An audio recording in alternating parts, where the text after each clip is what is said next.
jamais quelqu'un me dit je le connais, il est né dans mon quartier, je m'énerve.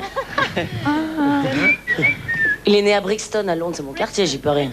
Il est né à Brixton, dans son quartier. C'est dire l'importance de l'information. En réalité, à part ça, il est quand même connu et apprécié dans le monde entier.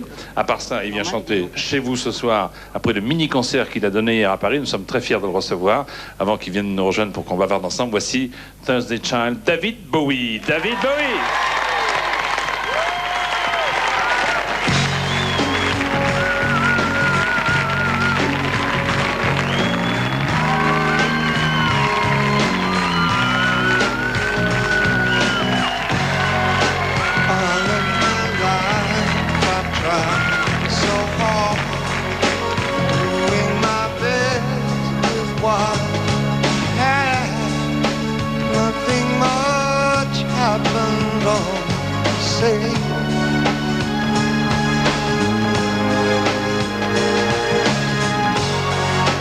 Something about this heart, whisper of hope that seems to fade.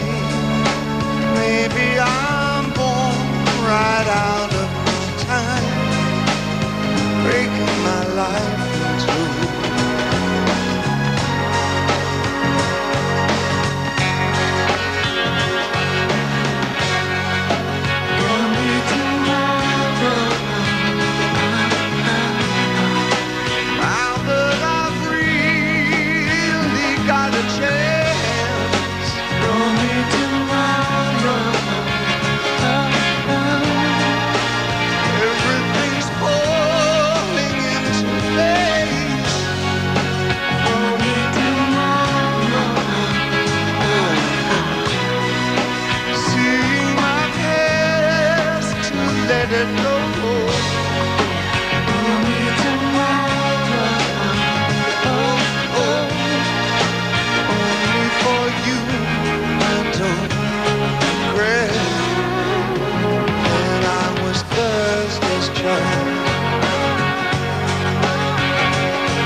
Sometimes I cry my heart to sleep.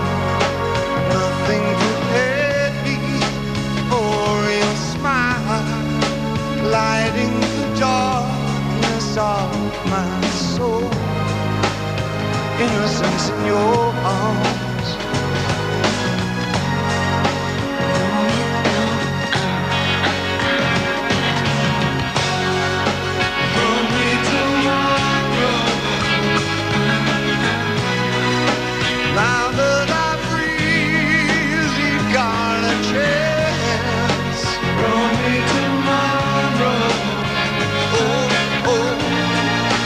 Everything's falling into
David Bowie, nouvel album, Thursday Child, David Bowie que je reçois avec plaisir ici ce soir dans les années tubes. Bonsoir, merci d'être avec nous. On ne peut pas dire que la cadence de vos visites ici sur ce plateau soit infernale, puisque la dernière fois que vous êtes venu, c'était il y a, je ne sais pas si vous en souvenez, une dizaine d'années, David?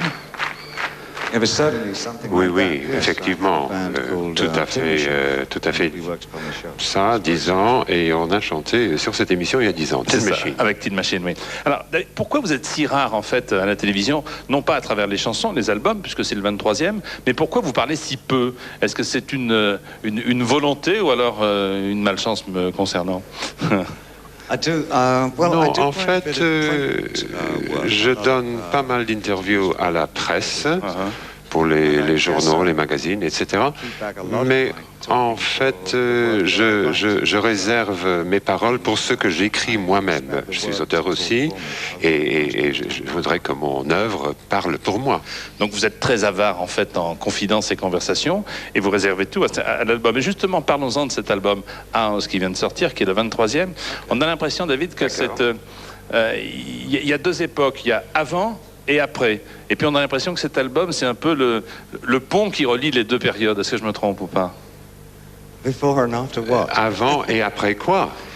J'ai l'impression que ce sont deux personnes différentes. J'ai l'impression que vous avez envie d'aller vers une nouvelle génération. Peut-être parce que dans les années 70, j'ai travaillé beaucoup avec des personnages, des caractères, des rôles, si vous voulez. Et depuis que je travaille plutôt comme écrivain de fiction. Donc pour moi, mes albums, ce sont des séries de vignettes, de chansons. Donc j'écris des contes, si vous voulez. Vous dites aussi un roman parfois, puisque plusieurs fois, là, depuis le début de l'interview, vous parlez d'écrivain et non pas d'auteur de chansons. Est-ce que cet album est en quelque sorte un roman, le roman d'une vie?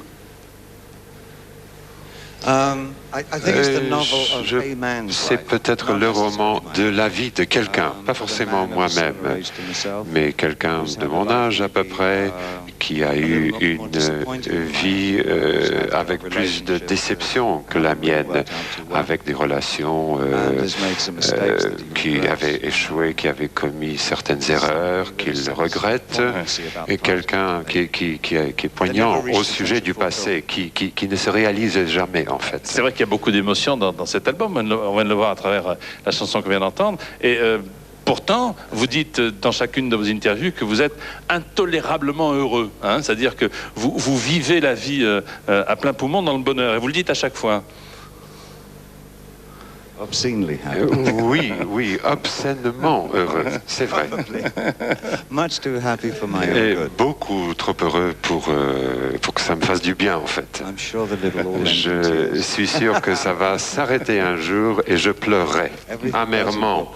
Parce que dans les livres, c'est toujours comme ça. C'est toujours comme ça. Enfin, on n'en est pas encore là. Alors, vous parliez de ce passé, hein, qui était très différent du présent. On le voit, ne serait-ce que par votre tenue qui me paraît très classique ce soir dans les années tubes. Alors, je vous propose de regarder quelques images de ce passé qui a fait que vous êtes David Bowie. Regardez.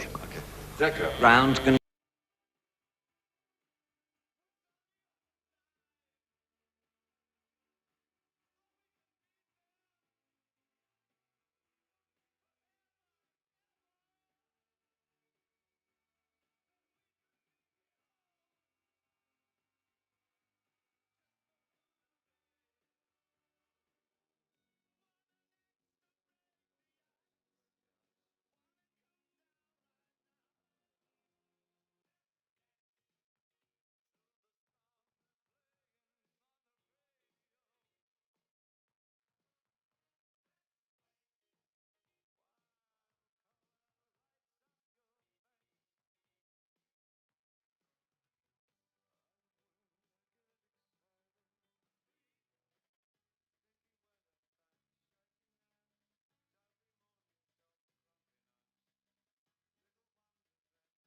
Attendez, avant que vous n'arriviez dans cette émission, hier, j'ai essayé de mieux vous connaître. J'ai pris mon ordinateur, j'ai cliqué davidbowie.com et là, j'ai tout appris de vous et j'ai même pu entendre les chansons de l'album House qui est sorti il y a quelques jours. Très tôt, on peut dire même, vous avez été le premier à utiliser Internet. Pourquoi ? En fait, on avait commencé cela quand j'étais en tournée en 83. Ça fait il y a très très longtemps. Donc, on utilisait déjà la messagerie électronique. Et déjà en 88, j'avais un newsgroup d'artistes sur l'Internet. Pour moi, c'était toujours quelque chose de révolutionnaire, même une façon subversive d'échanger de l'information. C'est quelque chose que j'ai toujours voulu faire. D'ailleurs, dans l'album, une chanson est née pratiquement grâce à Internet. Exact. J'ai organisé un concours sur mon site. Moi, j'ai proposé la mélodie, la musique, et c'était les utilisateurs du site qui envoyaient les mots, leurs propositions, et le garçon qui avait écrit ce que j'ai choisi, il est venu au studio, il a participé, on a montré sur l'Internet comment on a enregistré sa chanson, et sa chanson fait partie de l'album, effectivement. Donc, vous voyez, ce qu'il vous reste à faire, c'est pour le 24e album de David Bowie. Donc, il suffit de faire davidbowie.com, et sait-on jamais, vous pourrez faire partie de celui-ci. Merci beaucoup, David. Une dernière question, le 31 décembre, vous serez à quel endroit ? En fait, probablement dans mon salon, en train de dîner très calmement. Eh bien, je peux vous dire bravo, vous avez raison. Merci d'être venu, David, ici dans cette émission. Et à très bientôt, je l'espère. À bientôt, merci. Et je vous propose d'accueillir maintenant une artiste française. Merci beaucoup. Une artiste française que vous connaissez sans doute et qui va nous rejoindre après avoir chanté une chanson. Voici Sylvie Vartan.